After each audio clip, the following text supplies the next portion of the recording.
ആകാശവാണി. നമസ്കാരം. വാർത്തകൾ വായിക്കുന്നത് സുധിൻ സൈനുദ്ദീൻ.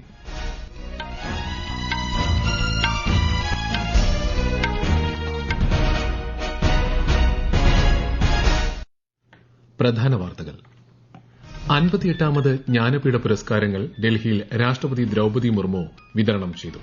പാകിസ്ഥാന് സാമ്പത്തിക സഹായം നൽകുന്നത് പുനഃപരിശോധിക്കണമെന്ന് അന്താരാഷ്ട്ര നാണയനിധിയോട് ഇന്ത്യ. പാക് ഭീകരതയ്ക്കെതിരെയുള്ള ഇന്ത്യയുടെ നിലപാട് വ്യക്തമാക്കുന്നതിനായി വിവിധ രാജ്യങ്ങളിലേക്ക് പ്രതിനിധി സംഘങ്ങളെ അയക്കാൻ കേന്ദ്ര നീക്കം. ജമ്മുകശ്മീരിൽ ഭീകരർക്കെതിരെ പോരാട്ടം ശക്തമാക്കി സംയുക്ത സേന. 2 ഓപ്പറേഷനുകളിലായി 6 ഭീകരവാദികളെ വധിച്ചു. കേരളത്തിൽ 14 മുതൽ 65 വയസ്സുവരെ പ്രായമുള്ളവർ സമ്പൂർണ്ണ ഡിജിറ്റൽ സാക്ഷരത കൈവരിച്ചതായി സംസ്ഥാന സർക്കാർ. ദോഹയിൽ നടക്കുന്ന ഡയമണ്ട് ലീഗ് മീറ്റിൽ ഇന്ത്യയുടെ നീരജ് ചോപ്ര ഇന്നിറങ്ങും. വാർത്തകൾ വിശദമായി. 58ാമത് ജ്ഞാനപീഠ പുരസ്കാരങ്ങൾ രാഷ്ട്രപതി ദ്രൌപദി മുർമു വിതരണം ചെയ്തു.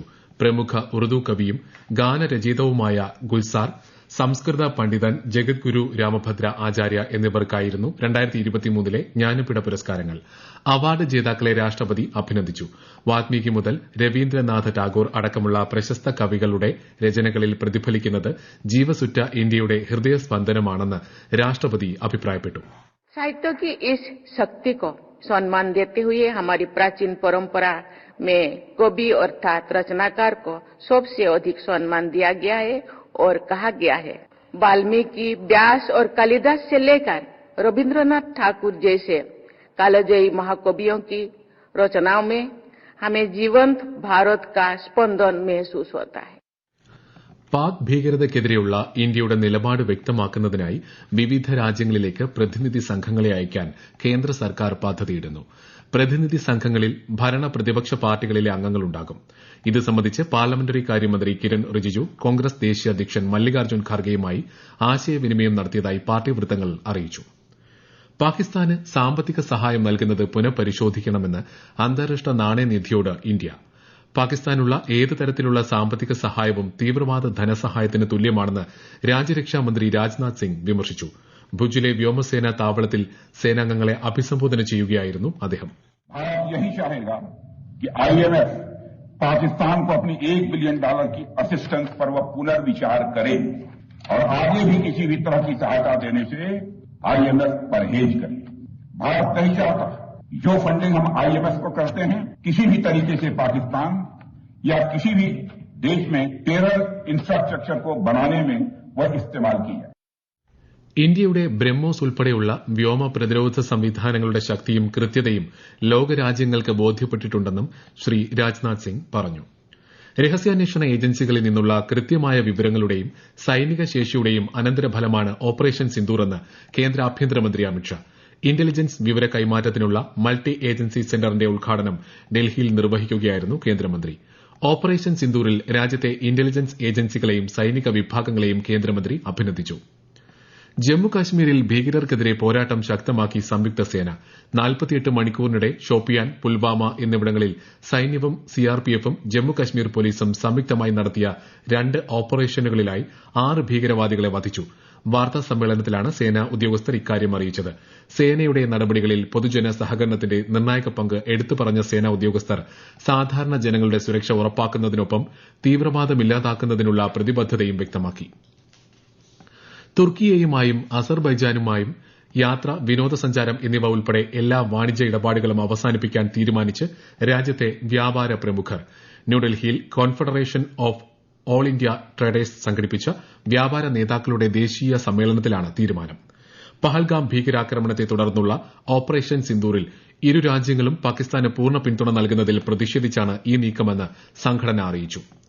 ഇന്ത്യയിൽ ഭീകരപ്രവർത്തനങ്ങൾ നടത്തി പാകിസ്ഥാനിൽ അഭയം പ്രാപിച്ചവരെ വിട്ടു നൽകുകയും പാക് അധിനിവേശ കശ്മീരിൽ നിന്നും ഒഴിയുകയും ചെയ്താൽ മാത്രമേ പാകിസ്ഥാനുമായി ചർച്ചയ്ക്ക് തയ്യാറാകൂ എന്ന് കേന്ദ്രമന്ത്രി ജി കിഷൻ റെഡ്ഡി. ഓപ്പറേഷൻ സിന്ദൂർ വിജയകരമായി പൂർത്തിയാക്കിയ സൈന്യത്തെ ആദരിക്കുന്നതിനായി നാളെ ഹൈദരാബാദിൽ തിരംഗയാത്ര സംഘടിപ്പിക്കുമെന്നും അദ്ദേഹം പറഞ്ഞു. ഈ വാർത്തകൾ ആകാശവാണിയിൽ നിന്ന്. ആകാശവാണി വാർത്തകളും വാർത്താ അധിഷ്ഠിത പരിപാടികളും all India radio news Thiruvananthapuram YouTube ചാനലിലും at all India radio news Thiruvananthapuram Facebook പേജിലും AIR ന്യൂസ് _ ഇൻസ്റ്റഗ്രാം അക്കൌണ്ടിലും at AIR news _TVM X ഹാൻഡിലും ലഭ്യമാണ്. കേരളത്തിൽ 14 മുതൽ 65 വയസ്സ് വരെ പ്രായമുള്ളവർ സമ്പൂർണ്ണ ഡിജിറ്റൽ സാക്ഷരത കൈവരിച്ചതായി സംസ്ഥാന സർക്കാർ. ദിവസേനയുള്ള ഡിജിറ്റൽ ഉപയോഗത്തിന് ആവശ്യമായ പ്രാഥമിക അറിവുകൾ പകർന്നു നൽകി ഡിജി കേരളം പദ്ധതിയിലൂടെയാണ് ഈ നേട്ടം കൈവരിച്ചത്. ഈ നേട്ടം സ്വന്തമാക്കുന്ന രാജ്യത്തെ ആദ്യ സംസ്ഥാനമാകും കേരളം. സംസ്ഥാന സർക്കാർ 2022 ആരംഭിച്ച ഡിജി കേരളം പദ്ധതിയിലൂടെ 99.98% പേർ ഡിജിറ്റൽ സാക്ഷരത നേടിയതായാണ് കണക്കുകൾ. ഖത്തറിലെ ദോഹയിൽ നടക്കുന്ന ഡയമണ്ട് ലീഗ് മീറ്റിൽ ഇന്ത്യയുടെ നീരജ് ചോപ്ര ഇന്നിറങ്ങും. രാത്രി 10 മത്സരം. ഒളിമ്പിക് മെഡൽ ജേതാവും ജാവലിൻ ത്രോയിൽ നിലവിലെ ലോക ചാമ്പ്യനുമായ നീരജ് ദോഹയിൽ മികച്ച പ്രകടനം കാഴ്ചവെക്കുമെന്നാണ് പ്രതീക്ഷ. ഇന്ത്യ പാക് സംഘർഷത്തെ തുടർന്ന് നിർത്തിവച്ചിരുന്ന IPL ക്രിക്കറ്റ് മത്സരങ്ങൾ നാളെ മുതൽ പുനരാരംഭിക്കും. റോയൽ ചലഞ്ചേഴ്സ് ബംഗളൂരുവും കൊൽക്കത്ത നൈറ്റ് റൈഡേഴ്സും തമ്മിലാണ് നാളത്തെ മത്സരം. രാത്രി 7:30 ബംഗളൂരു ചിന്നസ്വാമി സ്റ്റേഡിയത്തിൽ കളി ആരംഭിക്കും. ഓപ്പറേഷൻ സിന്ദൂറിന്റെ വിജയത്തിൽ ഇന്ത്യൻ സേനയുടെ ധൈര്യത്തെയും ത്യാഗത്തെയും ആദരിക്കുന്നതിനായി സംഘടിപ്പിക്കുന്ന തിരങ്ക യാത്ര രാജ്യവ്യാപകമായി പുരോഗമിക്കുന്നു. ത്രിപുരയിൽ ബലോണിയയിൽ ഇന്ന് നടന്ന തിരങ്ക യാത്രയിൽ കേന്ദ്ര വാർത്താവിതരണ പ്രക്ഷേപണ സഹമന്ത്രി എൽ മുരുകൻ പങ്കെടുത്തു. ഭീകരപ്രവർത്തനങ്ങളോടുള്ള ഇന്ത്യയുടെ സന്ധിയില്ലാ നിലപാട് അദ്ദേഹം പ്രത്യേകം പരാമർശിച്ചു. കേരളത്തിൽ രാവിലെ കൊച്ചിയിൽ തിരങ്ക യാത്ര നടന്നു. മുൻ സൈനികരും വിദ്യാർത്ഥികളും ഉൾപ്പെടെ സമൂഹത്തിലെ വിവിധ വിഭാഗങ്ങളിലുള്ളവരുടെ ആവേശകരമായ പങ്കാളിത്തം മാർച്ചിൽ ഉണ്ടായിരുന്നു. പഹൽഗാം ഭീകരാക്രമണത്തിനിരയായ കൊച്ചി സ്വദേശി N രാമചന്ദ്രന്റെ ഭാര്യയും മകനും പരിപാടിയിൽ പങ്കെടുത്തു. വൈകുന്നേരം പാലക്കാട് കോട്ടമൈതാനത്തെ യുദ്ധസ്മാരകത്തിൽ നിന്നാരംഭിച്ച ത്രിവർണ്ണ സ്വാഭിമാന യാത്രയിൽ നിരവധി പേർ പങ്കെടുത്തു. കോഴിക്കോട് മാനാഞ്ചിറ മുതൽ പുതിയ ബസ് സ്റ്റാൻഡ് വരെയാണ് ത്രിവർണ്ണ സ്വാഭിമാന യാത്ര നടന്നത്. കൊല്ലത്ത് KSRTC ഡിപ്പോയ്ക്ക് സമീപത്ത് നിന്നാരംഭിച്ച തിരങ്കയാത്ര ചിന്നക്കട ബസ് ബേയിൽ സമാപിച്ചു. മധ്യപ്രദേശിൽ ഇന്നലെ ഭോപ്പാലിൽ നടന്ന തിരങ്കയാത്രയിൽ ആയിരക്കണക്കിന് ആളുകൾ പങ്കെടുത്തു. റോഷൻപുര സ്ക്വയറിൽ നിന്നാരംഭിച്ച യാത്രയെ മുഖ്യമന്ത്രി ഡോക്ടർ മോഹൻ യാദവ് അഭിസംബോധന ചെയ്തു. സംസ്ഥാനത്തെ വിവിധ മതനേതാക്കൾ, മുതിർന്ന MPമാർ, മന്ത്രിമാർ എന്നിവർ പങ്കെടുത്തു. ധാർ, ഖണ്ഡ്വ, ഗുണ തുടങ്ങിയ നഗരങ്ങളിൽ നാളെ തിരങ്കയാത്ര സംഘടിപ്പിക്കും. ഏക് ഭാരത് ശ്രേഷ്ഠ ഭാരത് പദ്ധതിയുടെ ഭാഗമായി കേരള രാജ്ഭവനിൽ സിക്കിം ദിവസ് ആഘോഷിച്ചു. ഗവർണർ രാജേന്ദ്ര വിശ്വനാഥ് ആർലേക്കർ സിക്കിമിൽ നിന്നുള്ള ജനങ്ങളുമായി സംവദിച്ചു. തിരുവനന്തപുരം ഡിവിഷനിലെ റെയിൽവേ വികസന വിഷയങ്ങൾ ചർച്ച ചെയ്യാൻ MPമാരുടെ യോഗം ചേർന്നു. കേന്ദ്ര സഹമന്ത്രി സുരേഷ് ഗോപി, ശശി തരൂർ, ജോൺ ബ്രിട്ടാസ്, KC വേണുഗോപാൽ, അടൂർ പ്രകാശ് ഉൾപ്പെടെയുള്ള MPമാർ യോഗത്തിൽ പങ്കെടുത്തു. US താരിഫ് വർധനവ് മൂലമുണ്ടായ ആഗോള സാമ്പത്തിക അനിശ്ചിതത്വങ്ങൾക്കിടയിലും ഇന്ത്യയുടെ കയറ്റുമതി ഇറക്കുമതി മേഖലകളിൽ നേട്ടം. വാണിജ്യ വ്യവസായ മന്ത്രാലയം 2025 ഏപ്രിൽ മാസത്തിൽ സമാഹരിച്ച കണക്കുകൾ പ്രകാരം രാജ്യത്തെ കയറ്റുമതി മേഖല 12.7% വളർച്ച രേഖപ്പെടുത്തി $73.80 ബില്യൺ ഡോളറിലെത്തി. കഴിഞ്ഞ വർഷം ഇതേ മാസത്തിൽ ഇത് $65.48 ബില്യൺ ഡോളറായിരുന്നു. ഇന്ത്യയുടെ വ്യാപാര കമ്മി $21.54 ബില്യൺ ഡോളറിൽ നിന്ന് $26.42 ബില്യൺ ഡോളറായും വർദ്ധിച്ചു. ടർക്കിഷ് നഗരമായ ഇസ്താംബൂളിൽ റഷ്യ യുക്രൈൻ ചർച്ച പുരോഗമിക്കുന്നു. കഴിഞ്ഞ 3 വർഷത്തിനിടെ ഇതാദ്യമായാണ് രണ്ട് രാജ്യങ്ങളും നേരിട്ട് ഒരു ചർച്ച നടത്തുന്നത്. ടർക്കിഷ് വിദേശകാര്യമന്ത്രിയുടെ അധ്യക്ഷതയിലാണ് യോഗം ചേരുന്നത്. ഇരു രാജ്യങ്ങളിലെയും നേതാക്കൾ തമ്മിൽ നടക്കാൻ സാധ്യതയുള്ള കൂടിക്കാഴ്ചയ്ക്ക് മുന്നോടിയായുള്ള ചർച്ചയാണ് ഇന്നത്തേതെന്ന് അദ്ദേഹം അഭിപ്രായപ്പെട്ടു. ആഗോളവേദിയിൽ സാന്നിധ്യം വർദ്ധിപ്പിക്കുന്നത് ലക്ഷ്യമിട്ട് ദുബായിൽ പുതിയ ക്യാമ്പസ് സ്ഥാപിക്കുമെന്ന് Indian institute of foreign trade. സ്ഥാപനത്തിന്റെ ആദ്യ വിദേശ ക്യാമ്പസായിരിക്കും ഇത്.